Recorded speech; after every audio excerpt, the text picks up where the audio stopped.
Mire, sin duda a mí les hizo gracia el discurso de recepción del premio Princesa de Asturias, que la escritora canadiense Anne Carson pronunció al recibir el premio en 2020, en plena pandemia. Así que, obvio, pues envió un video de 4 minutos. Y bueno, voy a cortar un poco lo que dijo. Dice: el rostro español es un rostro serio, un rostro severo, no sonríe sin una razón para hacerlo.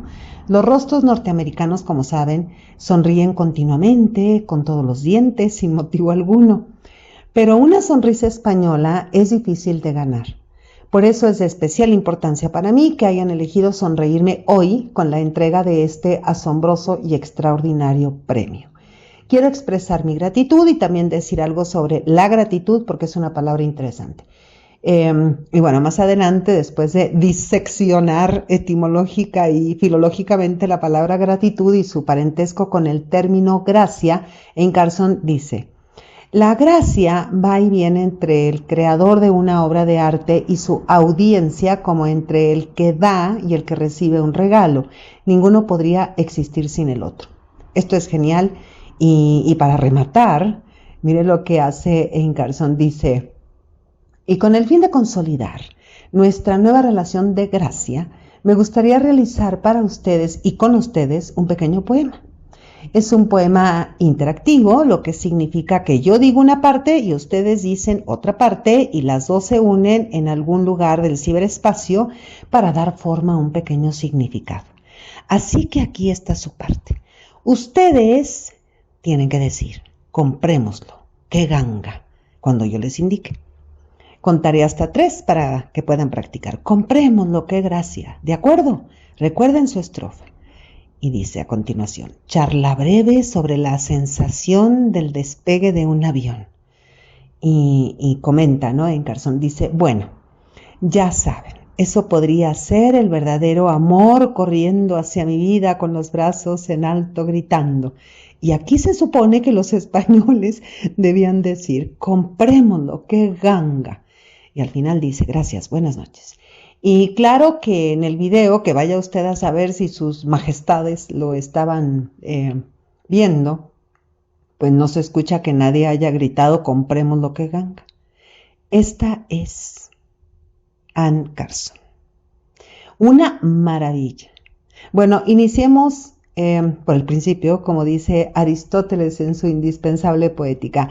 Mire, Anne Carson nació en Toronto en 1950, vive en Michigan, es uno de los nombres clave de la literatura anglosajona actual, es profesora de estudios clásicos, literatura comparada e inglés en la Universidad de Michigan. En su obra vemos que confluyen el conocimiento de los griegos antiguos, que nos fascinan enloquecidamente, y la expresión de su intimidad, de su vida.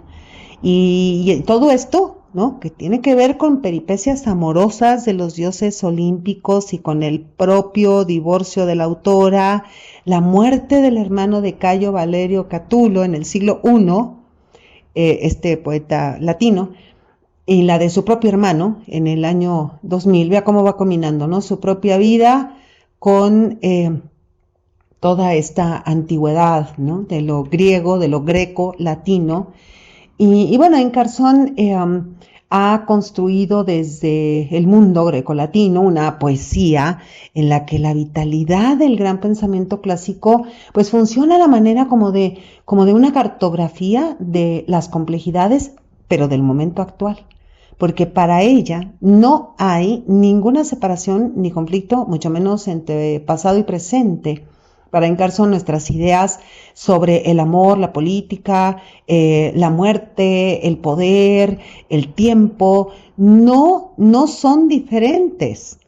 Las actuales no son diferentes a las de los antiguos habitantes de la Hélade, nuestros padres, los griegos, que heredaron a los latinos toda su cultura. Por eso la obra de esta autora pues tiene una asombrosa unidad. Traduce a Eurípides o a Esquilo, tiene su propia versión de la Orestiada, publica poemarios titulados como Hombres en sus horas libres, La belleza del marido, un poemario maravilloso titulado Knox, y bueno, entre otras obras. Una de ellas, por ejemplo, se titula Norma Jane Baker de Troya, que es un diálogo dramático maravilloso entre Marilyn Monroe, imagínense, y Helena de Troya. Es una cosa, pero de verdad fascinante. Entonces vemos que Anne Carson es una escritora a la que no le gusta hablar de sí misma, pero todo lo que es ella en sí misma está en sus obras. Y además en las lecturas públicas le pide, como ya lo vimos al inicio del podcast, ya lo escuchamos, pide a los asistentes pues que la ayuden, ¿no? A completar, a declamar versos, igual que un coro en un teatro griego. Y en entrevistas cuenta que era apenas una niña cuando ella leyó a Safo de Lesbos, a Safo de Mitilene, la primera poeta de la cultura occidental, y que realmente eso le causó una impresión de la cual nunca se ha recuperado. Y también nos cuenta que cuando tenía 15 años descubrió los trazos de la grafía del griego antiguo, y para ella un idioma, el idioma más bello que existe, pero que no podía descifrar, y que se puso a aprenderlo, el griego y el latín.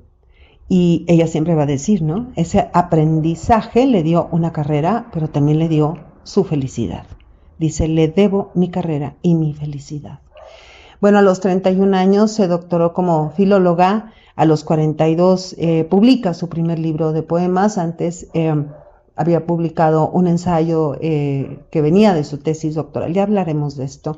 Después una novela en verso, pero por decirlo de algún modo, porque sus obras son realmente inclasificables, dice Anne Carson, mi actitud es que por muy dura que sea la vida, lo que importa es hacer algo interesante con ella.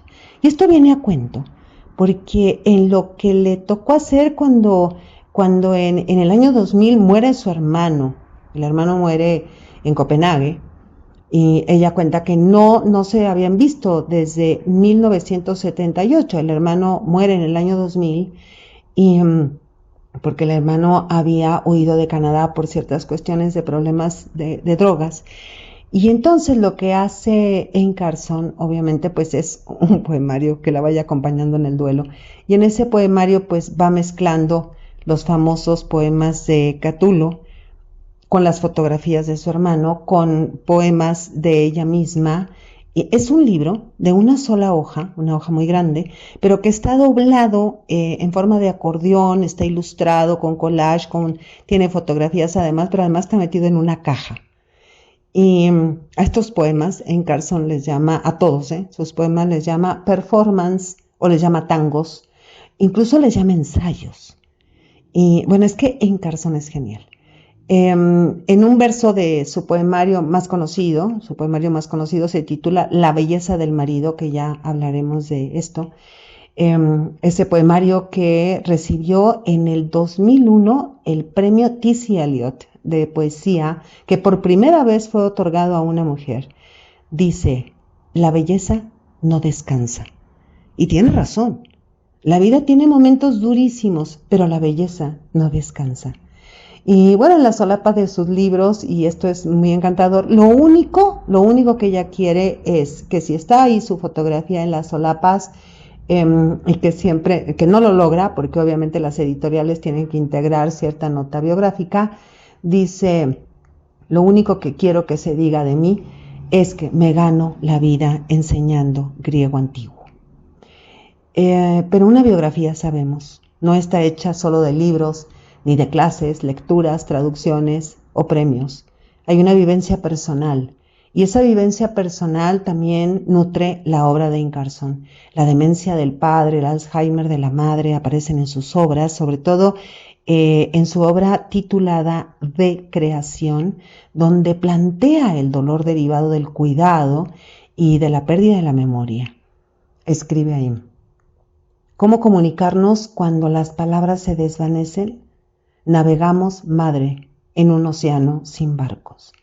Y bueno, por otro lado, en el poemario La belleza del marido, expone su separación, su divorcio con su primer esposo, que además el esposo, que era nefasto, le robó cuadernos de notas y bueno, ella dice, bueno, después me las regresó, pero tuvo que haber un juicio y una cantidad de cosas, ¿no? Y en ese poemario, La belleza del marido, Incarzón configura lo que ella llama ensayos, tangos, poemas, pero no están separados. Es decir, no es que existan ensayos, tangos y poemas, sino que a cada pieza, ya lo platicaremos, así le llama ella, ensayos, tangos, poemas.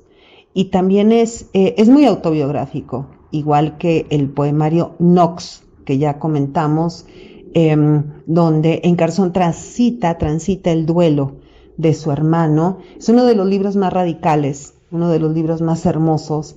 Este poemario collage que le comentaba en forma de acordeón, titulado Nox. Nox es noche. Y bueno, así lo escriben en algunos lugares, Nox, pero también lo encontramos como Nix, noche, en griego. Entonces, mire, incluso de las heridas más profundas, el padre y la madre que pierden la memoria, el hermano muerto, su divorcio, Encarzón sabe destilar belleza, porque para ella la belleza nunca descansa.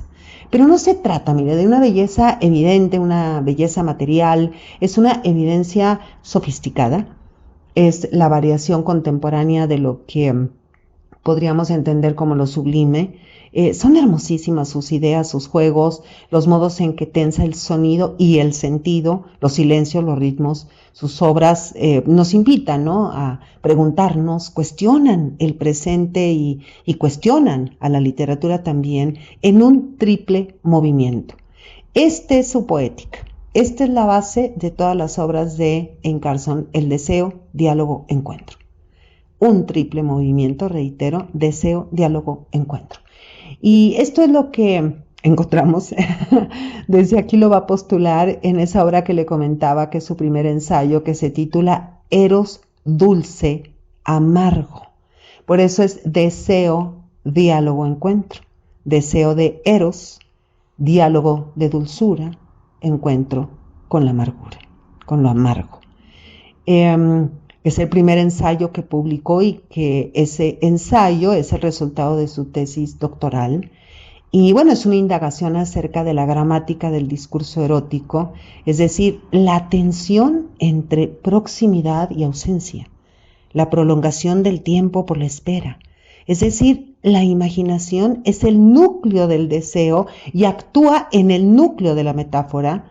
Por eso el deseo se experimenta también en la lectura, porque la lectura activa el placer de imaginar, o sea que la lectura es un acto erótico, bueno, y también heroico en estos tiempos. Es un acto erótico, ¿qué diría Freud, verdad? Con estos errores que ahorita estoy entre erótico y heroico. Es acto erótico porque la lectura activa el placer de imaginar.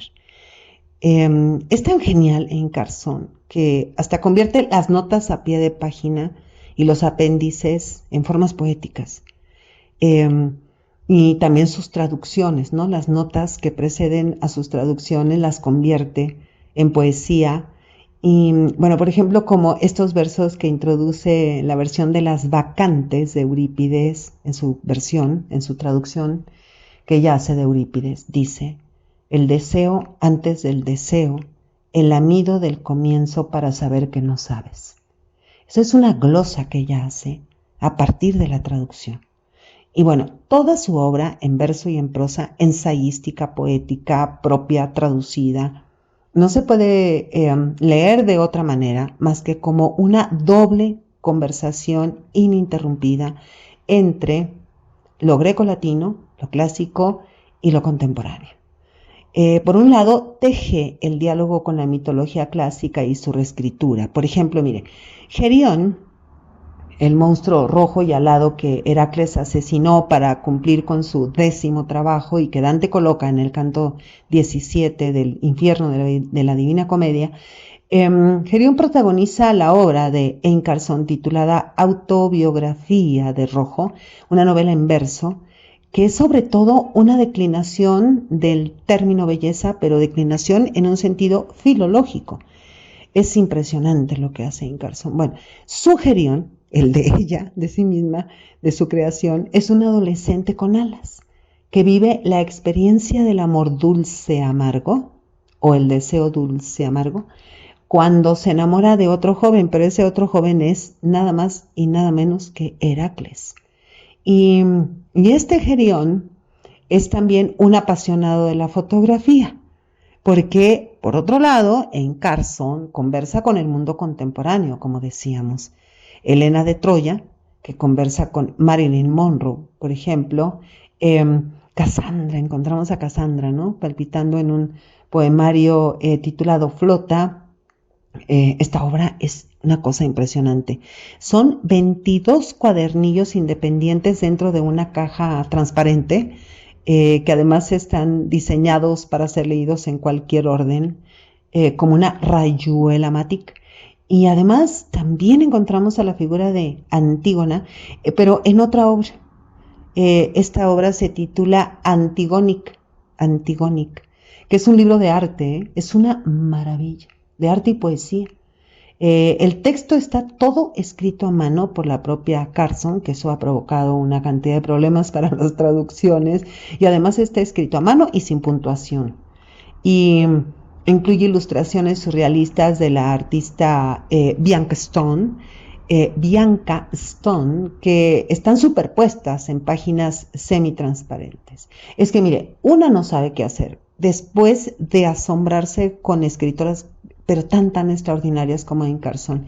Ella crea metamorfosis formales, textuales, que van como exponiendo la relación, decíamos, entre la antigüedad clásica y la experimentación creativa, no narrativa, sino creativa, a través de una especie como de constelación de referentes modernos. Es una escritora que pasa el bisturí por Samuel Beckett, Bertolt Brecht, pasa por las dudas de Paul Celan, de Emily Dickinson y también por los planos cinematográficos de Antonioni. Por ejemplo, vemos a Tucídides y a Virginia Woolf que conversan sobre la guerra del Peloponeso. Vemos a Afrodita, Ares, Hefesto, pero con un coro de robots que además protagonizan una ópera en 3 actos.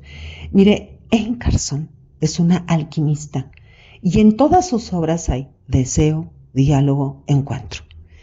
Esa es su poética, esa es su base.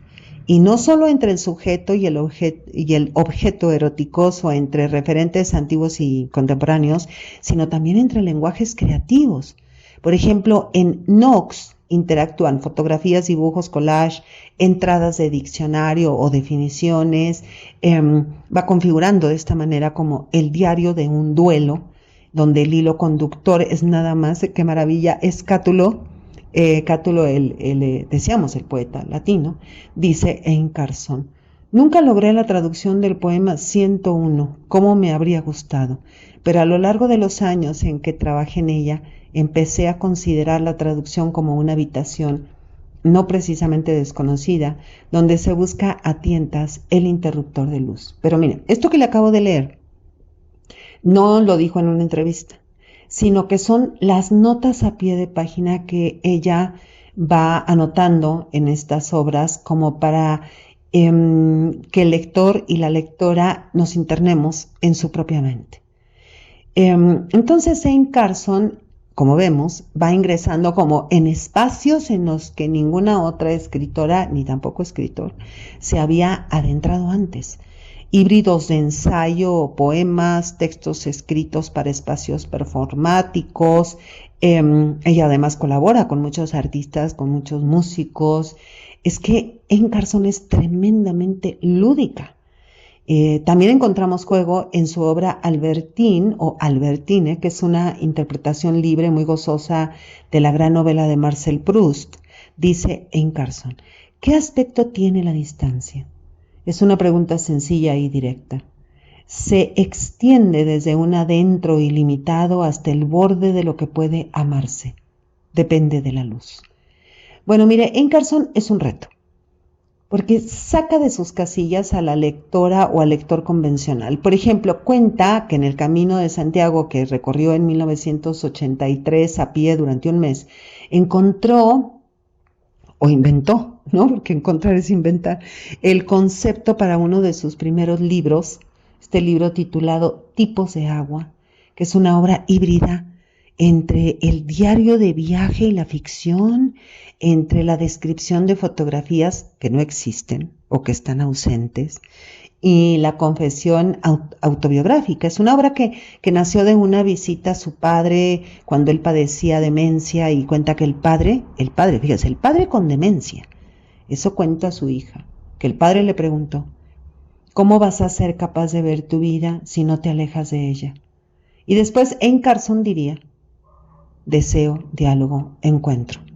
Solo tienen sentido si la literatura genera su alquimia a través de la distancia. Así nace la belleza del verso y de la idea, del artefacto y de la ironía, su carga, su peso.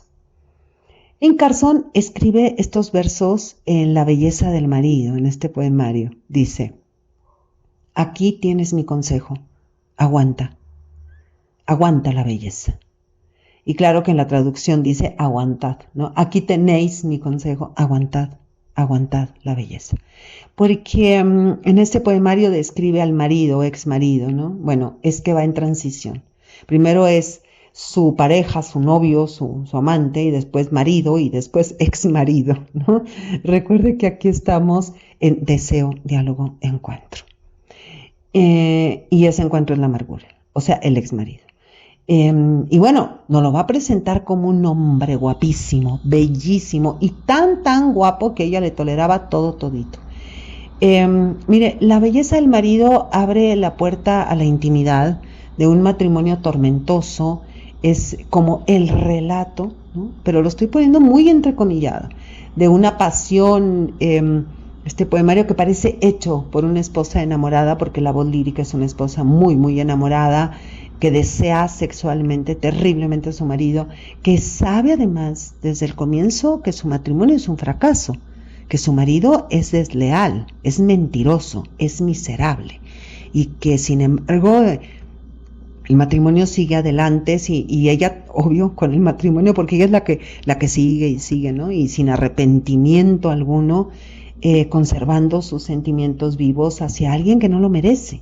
Incluso después de haberse divorciado, dentro del poemario, pasada ya su juventud, dice en la obra: no es ningún secreto, no me avergüenza decir que lo amé por su belleza, volvería a amarlo si lo tuviera cerca. La belleza convence. Sabes que la belleza hace posible el sexo, la belleza hace el sexo, sexo. Mire, La belleza del marido es una obra hecha con erotismo, celos, traición, destrucción, una historia muy dolorosa que avanza dando saltos en el tiempo, zigzagueando, abriendo puertas al recuerdo, a la reflexión. Hay diálogos, hay pensamientos, cartas, personajes, unas reflexiones muy apasionantes, citas, incluso en griego y en latín, pero sobre todo hay mucha literatura. Está compuesta por lo que Ein Carson llama 29 ensayos, tangos, poemas, y clarito vemos la influencia de John Keats y su idea de la belleza es verdad. Porque cada uno de los 29 ensayos, tangos, poemas está precedido por una cita de John Keats a la manera como de clave de lectura, pero aquí John Keats no está solo, está también Homero, están los dioses, está Sócrates, está Jane Austen, está Degas, Duchamp, Mozart, Huizinga, y todos bailando tango, que pues tal como el matrimonio, ¿no? Debe bailarse hasta el final y con frecuencia bajo la luz de las heridas. Bajo la luz de las heridas, dice en la obra. Una herida arroja luz propia, dicen los cirujanos. Si todas las luces de la casa estuvieran apagadas, podrías adornar esta herida con su brillo. Bueno, mire, lo que Ein Carson ha escrito es literalmente extraordinario. ¿Cómo logra profundizar en las desgarradoras contradicciones de un amor infeliz y formar un tejido erudito tremendamente erudito y muy conmovedor, es algo completamente extraordinario. Además, esta obra es de interés tanto para cualquier lector, pero más todavía para las muchas mujeres que han tenido la fortuna o la desgracia de amar la belleza de un hombre guapísimo, literal y materialmente en carne y hueso bellísimo, una obra genial que lamentablemente en muchos casos pues la tenemos que leer traducida al español. Bueno, leamos el tango número 24, pero acuérdense que es poema, ensayo, tango, poema, el 24. Y mira el título: y arrodillada en la orilla del mar transparente, me haré un corazón nuevo con sal y barro. Dice el poema. Este era el título del que le leí. Una esposa está bajo las garras del ser. Fácil es decir, ¿por qué no terminar con esto? Pero supongamos que tu marido y cierta mujer oscura suelen quedar en un bar por la tarde. El amor no es condicional. Vivir es muy condicional. La mujer se instala en una terraza cerrada al otro lado de la calle.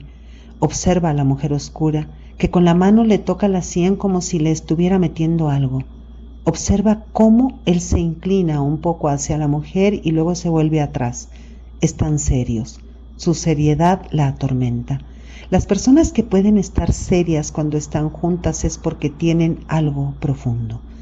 Hay una botella de agua mineral sobre la mesa y 2 vasos. No necesitan bebidas alcohólicas. ¿Desde cuándo él tiene estos gustos puritanos? Un barco frío zarpa de algún lugar dentro de la esposa y se pone rumbo al horizonte plano y gris. Ni pájaro, ni soplo a la vista.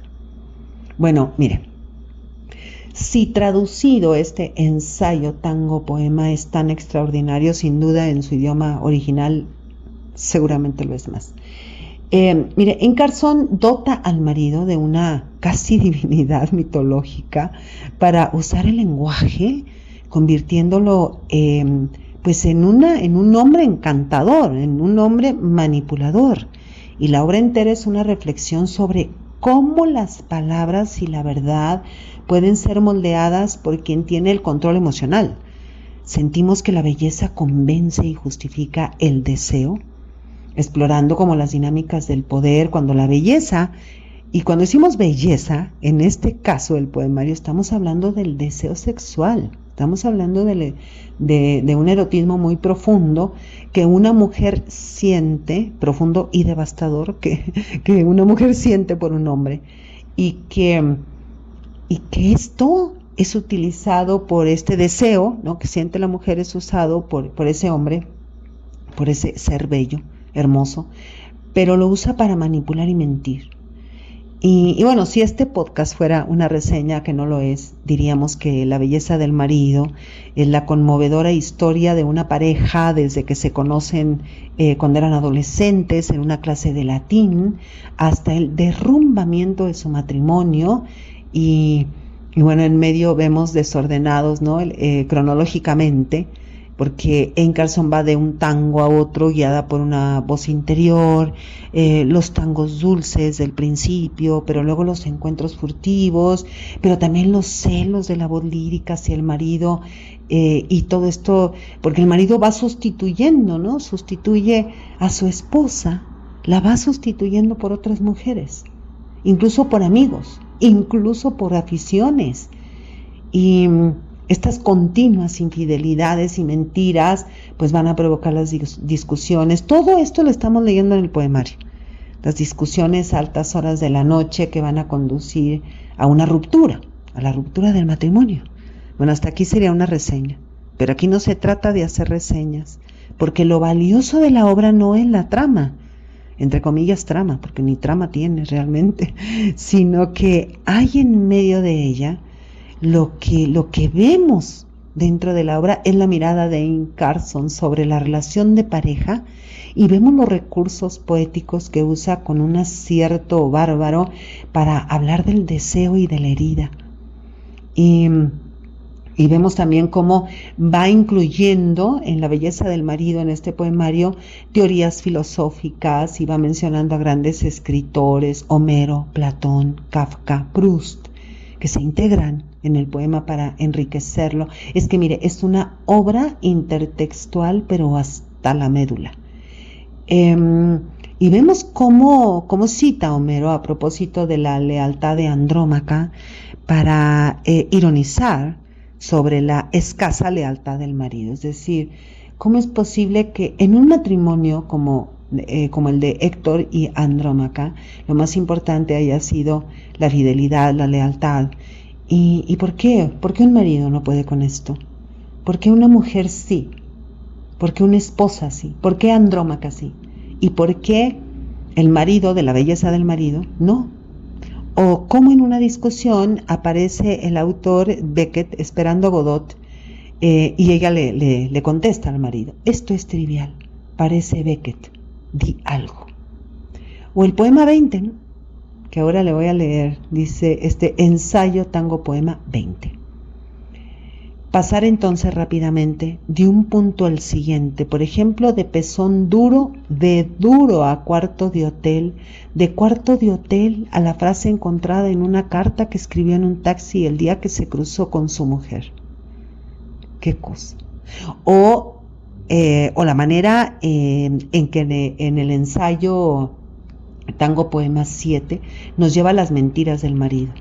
Pero sienta la cadencia, sienta el ritmo. Mentía cuando no era necesario, mentía cuando ni siquiera era conveniente, mentía cuando sabían que estaba mintiendo, mentía cuando mentir rompía sus corazones, mi corazón, el corazón de ellas. A veces me pregunto qué pasó con ella, la primera. Qué maravilla, ¿no cree? Qué cosa este ritmazo, ¿no? El sentido que le va dando ritmo al poema y las asociaciones, ¿no? Porque en todo el poemario se nos va presentando como asociaciones, ¿no?, encadenadas, que es mentira, dolor en ella, dolor también en las demás, o en una de las demás, el dolor que le provocó a ella otra mujer, el recuerdo del dolor a través de ciertas imágenes. Dice: hay algo de filo nuevo y ardiente en la primera infidelidad conyugal, taxis para arriba y para abajo, lágrimas, grietas en la pared que recibe el golpe, luces encendidas hasta altas horas de la noche. No puedo vivir sin ella. Ella, la palabra que estalla. Luces todavía encendidas de mañana. Ahí están las discusiones, ¿no? Hasta medianoche. Bueno, mire, estas asociaciones, estas figuras que diseminadas por todo el poema y por todo el poemario, contribuyen a imprimirle lo que le decía, un ritmazo muy peculiar, un empeño, el del ritmo, que logra N. Carson a través del cuidado que pone en jugar con la modulación de los grados de intensidad lírica en cada poema. Y bueno, lo que vemos es que va siguiendo el consejo de Eliot, que quienes escribimos poesía, pero mire, lo tenemos tatuado, que el lector pueda leer sin ahogarse, sin quedar empalagado por el abuso de una intensidad mantenida. Es una fórmula importantísima para quienes escribimos poesía. Este consejo, entre comillas, de T.C. Eliot. Bueno, N. Carson emplea lo que le interesa de cada género, o más bien lo que le da su real gana. La vemos sirviéndose de la prosa, ¿no?, del dinamismo de la prosa, pero también de los diálogos dramáticos, usa descripciones a la manera del cuento, la musicalidad del verso, el atrevimiento de ciertas imágenes que solo la poesía admite. Bueno, y sin olvidar el tono ensayístico, o la intimidad propia del género epistolar o de los diarios privados. Es que N. Carson es atrevida, sí, pero puede permitírselo, porque es genial, sobre todo cuando vemos que logra articular con éxito los distintos géneros, o los varios géneros, no es uno y otro, son varios géneros, y que en esto que va mezclando, logra que el ritmo de su voz poética y de su inteligencia hagan invisibles al lector, a la lectora, es decir, que el lector y la lectora no están viendo las suturas, las puntadas, yo siempre digo el punto de cruz, entre uno y otro género. Y bueno, entre más, lo que encanta de la obra de La belleza del marido es lo que Amy Carson entiende como tango, un baile que, al igual que el matrimonio, debe ser bailado hasta el final, a la luz de las heridas. Tremendo, ¿eh? Bueno, le comparto que desde que comencé a leer a Amy Carson, desde que la descubrí cuando llegó a mis manos La belleza del marido, he tenido la certeza, sin duda, de verdad, de estar ante la escritora anglosajona más completa del siglo XX y del siglo XXI. Ante una mujer que sale de su cuerpo para meterse en el cuerpo de cada una de nosotras, de cada una de sus lectoras, de cada uno de sus lectores, en cada una de sus palabras que ella escoge, y sobre todo en el cuerpo de los protagonistas que viven en sus libros, en estas voces líricas. Amy Carson es una resucitadora, la mujer capaz de traer de vuelta a Aristóteles, a Helena de Troya y a tantos héroes, a todos los dioses griegos, a tantas heroínas, que mejor dicho sería heroidas, de la cultura clásica, de lo greco-latino, sin que se note que han traspasado la barrera del tiempo, porque las pone a todos y a todas aquí y ahora. Amy Carson es una erudita que acorta su biografía en la solapa de los libros, pero que alarga su autobiografía hasta el infinito dentro de ellos.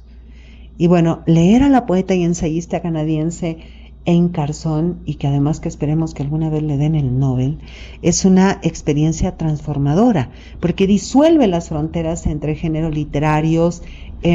Su obra fusiona erudición clásica, filosofía, vivencias personales. Ella va creando una voz radical, su propia voz, la radicaliza y al mismo tiempo la hace profundamente íntima, de tal grado que, bueno, revoluciona nuestra forma de entender el mito y el deseo. Amy Carson es una escritora inclasificable. Soy Margarita Díaz de León, Literatura en Espiral.